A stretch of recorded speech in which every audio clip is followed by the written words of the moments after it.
dhe në statutin e rithemelimit, që tani është dhe statuti zyrtar i PD-s, ka një nen ku citohet e drejta për fraksion, ka disa kriteri si ai mbrihet. Po e them këtë nëse kemi kohë se duhet të tregoj edhe një histori timen të përjetuar. Dhe keqja më e madhe është që nuk arrita dot ta realizojnë atë kohë.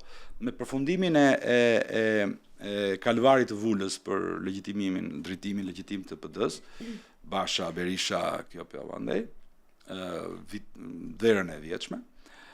Një ndër kërkesat, ne ishim rreth 12-13 deputet që nuk ishin përfshi në pjesën e rithemelimit, qëndronim në PD-n zyrtare quhen atë kohë. Dhe gjatë gjithë kohës bindja ime ka qenë edhe kur ishte aktiv Basha apo këto tjerë, thoya shiko, kaq sa jemi ne të ndarë. Edhe sikur Vula të jetë 100% këtu, pa pjesën tjetër ne kemi zero shans për sukses politik, pushteti, se PD-ja nuk është një parti që mbijeton opozitë përjetshme, shtova 2 deputet të radhë dhe 5 radhës tjetër. Suksesi i PD-s madhet kryen apo jo rotacionin politik, rrezon apo jo pushteti, vjen apo jo në pushtet, kjo është matësi. Dhe unë gjithmonë nuk kisha thënë, shikoj, në rast se vjen Vula këtu, ne duhet të hapim partinë, çoft format fraksionesh për ta, të ftohen, të futim në zgjedhje të reja, të rikthejmë strukturat. Ndodhi që Vula nuk ndeti këtu, vajti në krahun tjetër. Dhe një ndër bisedat që kam bërë atëherë me kolegët e mi, ne ishim 13 deputet. Pash këtë nenin e statutit të rithemelimit, Berishës që e garantonte fraksionin.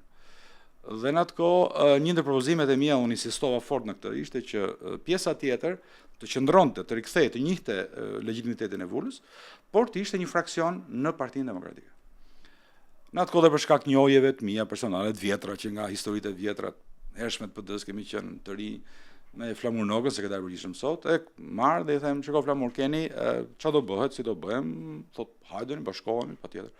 Tash po, por ju keni një nen në statut, që thoni fraksioni. Dhe një ndër nenet me të cilat themeloi një fraksion në Partinë Demokratike me statuti që sot është, ishte 10% e firmave të grupit parlamentar.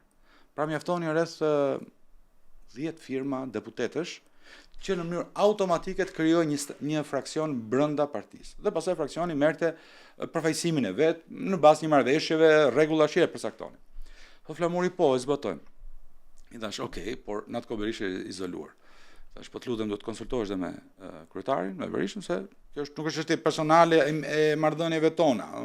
Është çështje që edhe unë po flas për një fluks njerëzish, por dhe ju keni përgjegjësinë. Dhe Flamuri e konsulton, besoj me Berishën, atë kohë ishte izoluar, dhe më thot që po, madje thot gjeni formatin më liberal të infraksionit.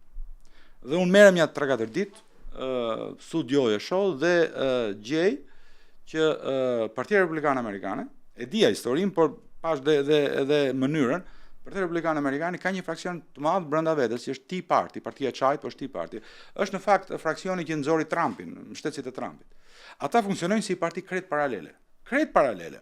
Kanë forumet tyre, organizmat tyre, mediat tyre, gjitha kanë propozojnë njerëz të tyre. E vetme gjë që bëjnë është që në zgjedhje, kur do ka zgjedhje, garojnë në siglën e Partisë Republikane, në sistemën e Republikanëve. Dhe i them Flamurit, si Tea Party, jetesë bashkë ekzistencë për paralele, pa u përzier. Thash, pse do me Berishën, dhe përgjigjja vjen nga Berisha, po.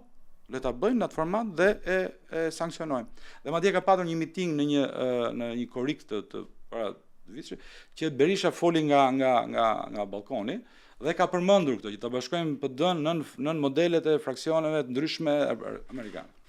Dhe unë me thënë drejtën shkoj me këtë entuziazëm të miqtë dhe kolegët e mi, dhe them shiko, pranojnë, sigurisht kanë rezervat e tyre, por pranojnë sepse e kuptojnë që është nevojë për të bashkuar. Dhe di çfarë ka qenë përgjigja shokuese që ka marrë. I them Bashës shumë, edhe përgjigja që Basha më jep thotë, unë nuk jam fraksioni Sali Berishës, Sali Berisha është fraksioni im.